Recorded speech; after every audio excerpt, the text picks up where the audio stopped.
drop kick. That's one way to turn it over. Hey guys, hope all is well. I want to ask you guys an interesting question.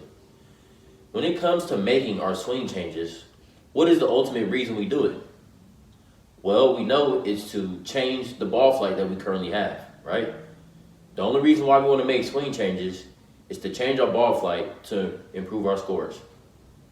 Now, in order to figure out what the ball is doing and figure out what swing changes we need to make, what else do we need to understand?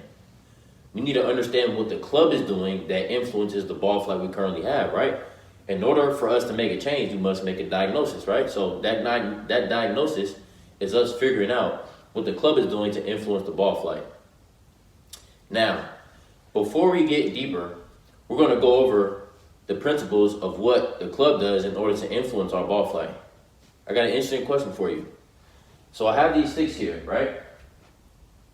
First, I want you to guess what we're going to be discussing, but as well, with these three sticks here, I want you to guess what ball flight will come with this when it comes to this being the target, this being the face, and this being the path. So hey guys, before we continue this video, I want to ask you guys a question. All the swing talk, all the mechanics talk, and just improving our technique in golf in general, what is the actual purpose? Well, we know at the end of the day, it's to improve our scores where? On the golf course. However, what do we need to do to improve our scores on the golf course? Well, we need to practice properly, and we need to identify our strengths and weaknesses to figure out what we need to prioritize to improve our scores the most efficient way. So, I want to give you guys something. I've recently made 2 ebooks. One, an ebook on how to apply a range game to the golf course by giving you a game to do daily on the range to help improve your performance, as well as another ebook, a statistics ebook, to help you keep track simply of your stats on the golf course, as well as to give you a detailed picture of your game so you can track the areas that you need to improve most in.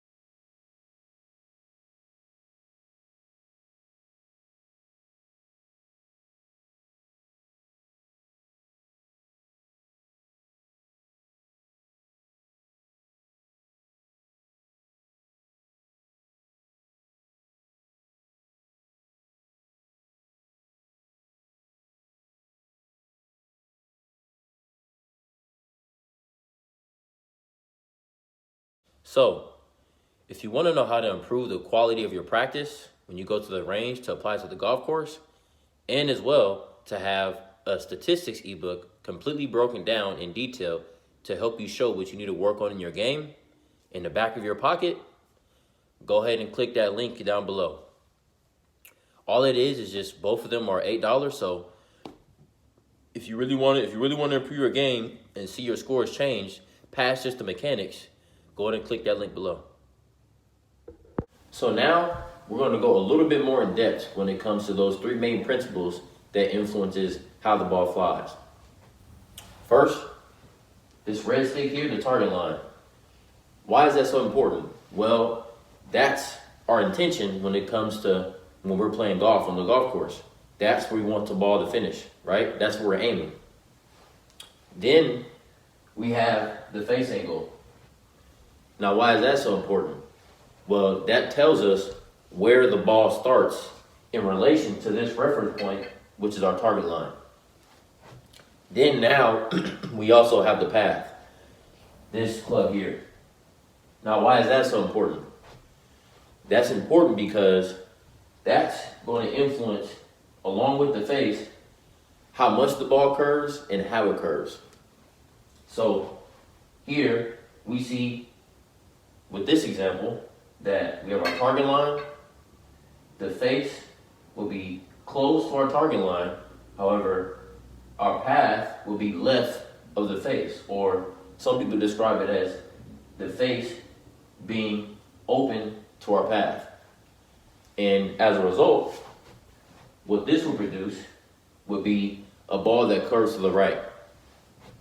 Now, in terms of how much curve we have on our ball, I want to address something very specific. So, what that specific thing is that will influence how much curve that we have when it comes to our ball flight is this area here, right? What this describes is our face to path. What that is telling us the relationship the face and the path has, which produces how much curve we have. So let's give an example. So in this case, when it comes to our face to path, if we notice here that the gap between the target line and the face is much narrower than the gap we have between the face and the path. Now, because of that differentiation in these two gaps, this curve will have a lot more influence in terms of the ball curving to the right past our target line. And when it comes to our ball flight, our goal is always to have the ball finish on the target line. So if we have it finish right of our target line, that's not our intention. So this is described as the face to path.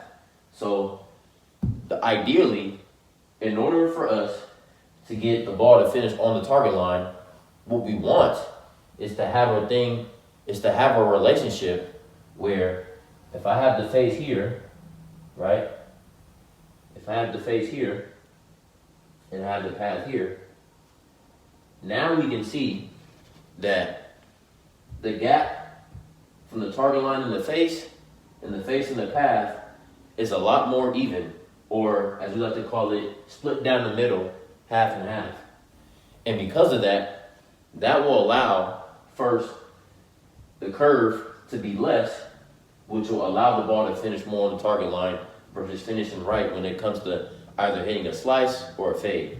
But we're going to go a little bit more in depth into all these different ball flights that can happen and what happens at impact with these three sticks that influences what happens with the ball flight. So let's get into it. So now let's break down the general ball flights that we have when it comes to golf, and also understand what happens with the face and the path in reference to our target line. So the first ball flight we're going to break down is the straight ball. So let's break it down. So here we have our target line, right? In order to hit a straight ball, which is ideally all of the goal we all have, right, is where the face is stacked on top of the target line and as well the path, right? Now we know this is very much ideal. However, a lot of times this is very hard to do, even for any great golfer on the PGA Tour. So that's our straight ball, right? Now let's break down the draw. So we still have our target line here. Then now for the draw, our face will be pointed right at the target line. So that's open to our target, right at the target line. And then our path will be even further right of that face, or as described sometimes, the face being closed to the path. So this is what will reduce the draw. Now, when it comes to the fade, it's the same thing here, but on the other side. So now we have it where we have the face left of the target line, so close to the target line. However, the path is even further left of that face, or the face being open to the path. Now, the next two ball flights we're going to describe is a pull and a push. Now, what happens with those? So a pull is basically where the ball starts left and has no curve on it, so it's a straight left ball. So what that describes is we have our target line, we have our face left of our target line, right? So just going left.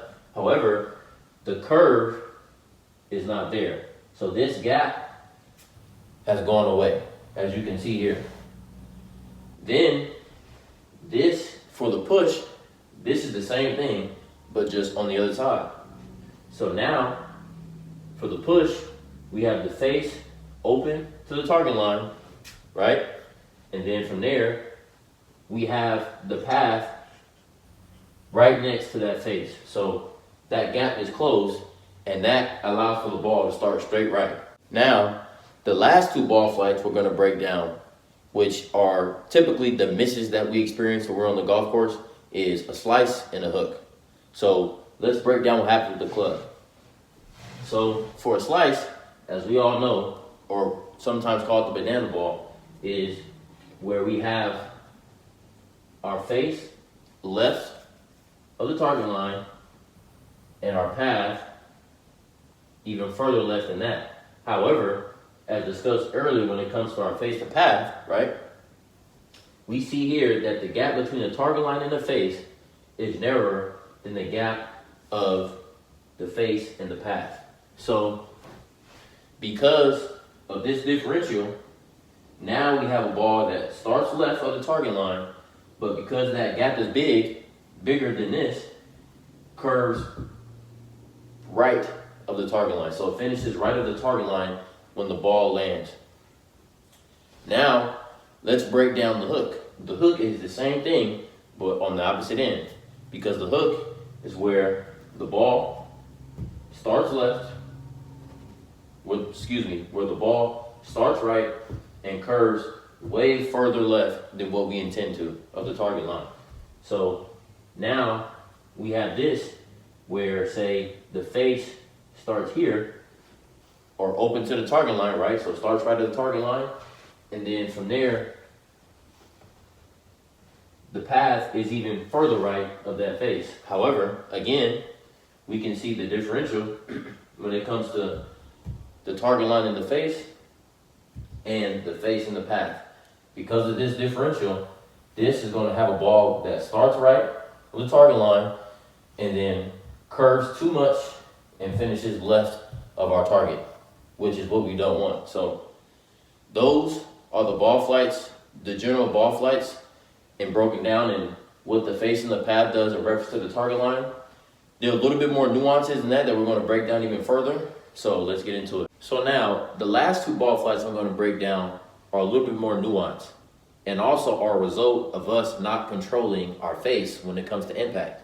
And a lot of times, on a day-to-day basis, when it comes to our golfing, especially when we've been playing golf for years, usually our path stays pretty consistent. Now, in terms of how much, it may vary, but our path stays pretty consistent. However, from day to day, the variable that can change a lot is our face, which is the most important because that dictates where the ball starts. So the first ball flight I'm going to break down because of that is called a pull draw, right?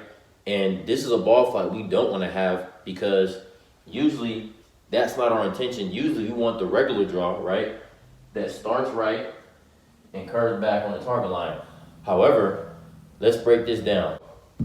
The pull draw, basically what happens is instead of us ideally having where a regular draw, we have both our face and our path right of the target line. The pull draw results in our face being left of our target line, right? So that will produce a pull where it starts left. However, our path is still right of our target line. So now we have this differential where we have the face on one side and the path on another. And what that causes is, again, the ball to start left, and then now we have this huge gap between the face and the path that causes it to draw as it starts left. Now, for the other ball flight that happens when we don't want to have the push fade, this exact same, but flipped. So now instead, we have our face that starts right of the target line, right? Because that produces that push you want. However, the fade is where the path is left of the target line. So now we have it where our ball starts right And this big gap we have here causes the ball to curve even further right once it starts right at the target line. So those are the other two ball flights that we don't want to have, and what the club does when it comes to our face and our path. So now we're going to break down the variables of what influences our ball flight and what we can do to influence it and change it for the better.